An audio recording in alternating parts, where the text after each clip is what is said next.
Assalamualaikum warahmatullahi wabarakatuh. Alhamdulillahi rabbil alamin, wassalatu wassalamu ala asyrafil anbiya'i wal mursalin wa ala alihi wa sahbihi ajma'in. Allahumma salli ala sayyidina Muhammad wa ala ali sayyidina Muhammad. Allahumma salli ala sayyidina Muhammad wa ala ali sayyidina Muhammad. Allahumma salli ala sayyidina Muhammad wa ala ali sayyidina Muhammad. اللهم صل على سيدنا محمد طب القلوب ودوائها وعافية الأبدان وشفائها ونور الأبصار وديائها وعلى آله وصحبه وبارك وسلم. Alhamdulillah. Pertama-tamanya syukur kepada Allah Subhanahu Wa Taala kerana dengan limpah kurnianya, dengan izinnya, dengan rahmatnya, dengan keberkatannya dapat lagi untuk kita sama-sama dapat bersama dalam sesi pada kali ini, insya-Allah sesi rakaman video, di mana rakaman ini sedikit sebanyak berkaitan dengan kelas pengajian takmil kita.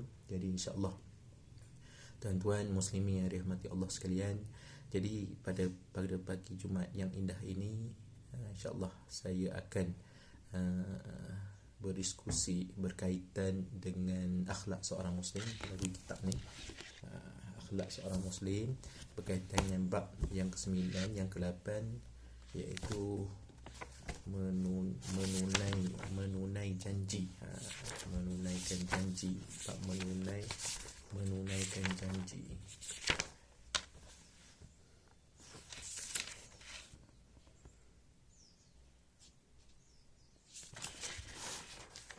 Bukan tuan-tuan, kita bab yang ke-9 iaitu bab ikhlas. InsyaAllah kita akan membicarakan berkaitan ikhlas, insyaAllah. Okey, insyaAllah tuan-tuan, sama kita menghayati insyaAllah.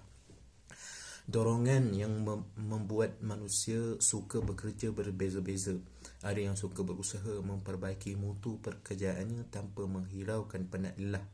Ada dorongan yang jelas dapat diketahui semasa dia bekerja, dan ada pula yang tersembunyi di dalam jiwanya. Orang itu mungkin tidak menyedari bahawa dorongan itulah yang mendorongnya mengerjakan sesuatu, dan tanpa adanya dorongan itu tidak akan melakukan sesuatu. Naluri manusia yang sebenarnya adalah menjadi ukuran tingkah laku seseorang. Kita dapat mengetahui dari gerak-geri seseorang yang ada di hadapan kita, adakah dia melakukan sesuatu pekerjaan kerana terdorong oleh kecintaannya pada diri sendiri, ingin selamat, ingin memperoleh kekayaan, ingin dikagumi, atau ingin menonjolkan dirinya. Betul tuan-tuan, betul. Kadang-kadang kita dah tahu situasi ni, kan? Kita ada bersama dengan seseorang contohnya. Bila kita tengok, kita tak masuk diri kita sendiri sebab kita pandangan kita pada orang lain. Bila kita pandang pada orang lain, kita tengok dia macam mana. Kita tahu bila dia buat kerja, kita nampak ikhlas ke tak ikhlas ke, ataupun segi percakapannya dia cakap aku buat ni nak duit je, contoh macam tu kita nampak, kita boleh baca. Begitu dengan penulis ni cakap pada kita, kita boleh nampak bahawa itu yang kita naluri seseorang manusia tu. Sebenarnya naluri dia menjadi ukuran gerak-geri perbuatan dia, nak menceritakan berkaitan dengan ikhlas ni. Tingkah laku seseorang dapat diketahui perasaannya ketika dia mengagumi sesuatu, membenci, meniru-niru, dan perasaan bangga yang ada padanya.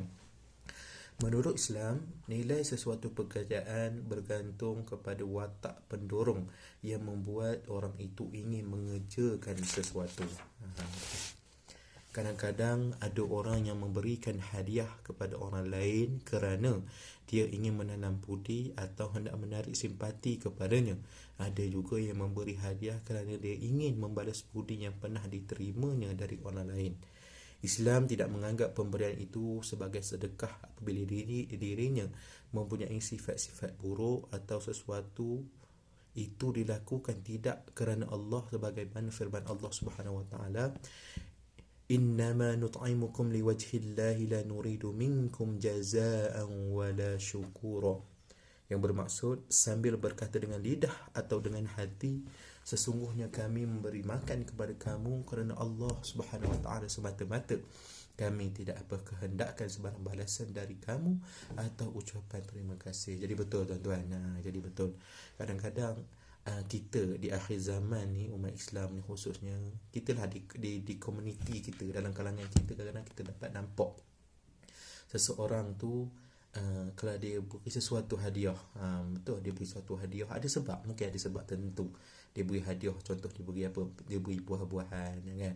Kadang-kadang dia beri tu saja nak balas budi, ataupun nak buat, nak menganggap dengan perbuatan dia beri hadiah tu dapat mempercepatkan kerja dia, ataupun dapat dia tu malu Allah dengan dia. Oh, dia tu beri aku ini, beri aku itu, aku tolonglah dia. Tak boleh macam tu. Islam melarang, Islam tak benarkan macam tu. Sebab Allah dah sebut dalam surah Al-Insan, yang mana Allah khabar yang saya baca tadi, sesungguhnya Allah memberi makan kepada sesungguhnya kami memberi makan kepada kamu hanya kerana Allah semata-mata. Kami tidak berkehendakkan sebarang balasan dari kamu atau ucapan terima kasih. Sebab itu tuan-tuan, kita ni nak capai tahap ikhlas tu sangat-sangat payah. Sebab apa tuan-tuan? Sebab sifat manusia ni sentiasa ingin dihargai. Itu sifat manusia. Kita betul, walaupun kita ni siapa pun dari kita, mesti ada sifat kita rasa kita nak dihargai dengan apa yang kita beri. Mesti ada. Contohnya kita buat sesuatu kerja, contoh berkaitan dengan mungkin kita berkemahiran dalam membaiki kereta, motor contohnya. Kita berkemahiran. Jadi orang minta tolong kita. Oh, itulah minta tolong lah, dia pandai buat.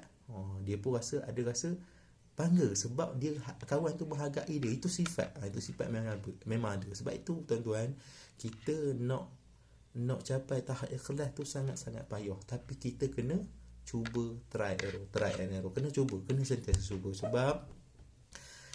Sebab nak kita dapat pahala tu, ada kalanya mudah, ada kalanya payah. Betul tak? Contohnya kalau kita membantu orang, kita ada lebih duit dan sebagainya, kita akan dapat pahala melalui itu, insya-Allah. Tapi untuk kita jaga keikhlasan, kita nak buat sesuatu hanya kerana Allah Subhanahu Wa Taala, sangat-sangat payah. Itu kita kena ingat.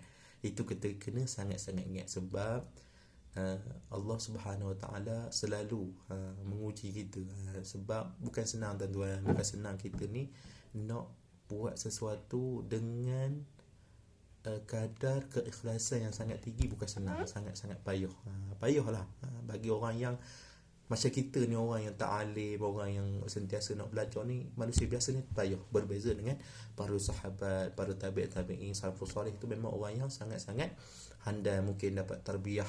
Kalau sahabat Nabi dapat tarbiyah terus daripada Rasulullah sallallahu alaihi wasallam. Itu berbeza kita. Tapi kita kena cuba dan terus mencuba, insya-Allah. الذي يؤتي ماله يتزكى وما لأحد عنده من نعمة تجزى إلا ابتغاء وجه ربه الأعلى ولسوف يرضى.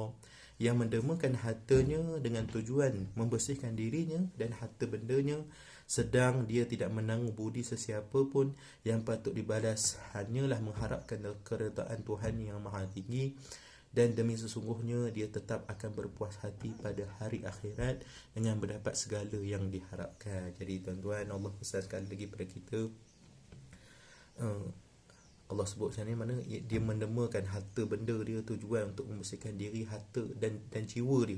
Kita nak bersedekah ni sebab kita nak azkar, kita nak membersihkan harta kita, zakat tu kan, kita nak bersihkan harta kita, sedang dia tidak menanggung budi, maknanya dia tak mengharapkan apa-apa balasan pun. Maknanya dia buat suatu kerja tu betul-betul ikhlas. Sebab itu tuan-tuan, kita ni kalau menengok orang buat baik, jangan kita sekali meletakkan prasangka buruk pada dia. Alah, dia tu nak buat kerja, nak mengharapkan balasan tu, nak dapat ABC contohnya, nak dapatkan perhargaan contohnya. Jangan kita, sebab kita tak tahu hati seorang. Mungkin dia perbuatan dia tu lebih, dia ada kelebihan. Sebab tu kita tak boleh nak menidakkan hak dia. Mungkin itu kelebihan yang ada pada diri dia. Penting tuan-tuan. Sebab apa penting? Sebab kalau kita memburuk sangka pada dia, kita cerita pula kat orang, itu dah jadi fitnah. Kita dah berdosa, tak semena-mena dapat dosa. Sedangkan orang tu pahala dia makin bertambah. Dia demakan duit dia demakan harta dia. Contoh kalau kita tengok macam Ustaz Abid Liu contohnya, kita nampak ada setengah orang yang mungkin tak suka, tapi pada perasaan kita nampak Allah Akbar baiknya dia, alhamdulillah. Mungkin bila kita berdoakan kebaikan untuk dia, adalah ganjaran untuk kita, dan yang penting ganjaran pada dia. Sebab tuan-tuan, bukan senang nak cari orang yang macam ni, mampu nak berikan harta, nak menguruskan pemberian orang untuk untuk meraihkan semua masyarakat, sebab dia pernah berjanji bahawa kalau boleh dia tak ada orang bukat Malaysia ni boleh tidur dekat bawah jabatan. Tak ada orang pun dalam Malaysia ni tak ada rumah. Itu niat dia. Saya pernah baca satu artikel yang dikeluarkan mana dia pernah bercakap macam tu. Betul teman, kalau kita tengok Allahu Akbar, bukan senang nak jadi orang macam ni. Mungkin dia ada kelebihan di sudut nilai hati dia, dan dia ada kelebihan di sudut harta dia. Kita yang kurang harta, yang tak ada apa ni, kita sedekahlah apa yang kita mampu. Betul tak? Takkan tak mampu nak sedekah RM1, kalau gaji RM1,000, gaji RM2,000, takkan tak mampu. InsyaAllah kita akan mampu dan kita boleh buat, insyaAllah ya. Jadi kita berhenti dulu setakat ni, nanti kita sambung untuk yang rakaman seterusnya insyaAllah. Assalamualaikum warahmatullahi wabarakatuh.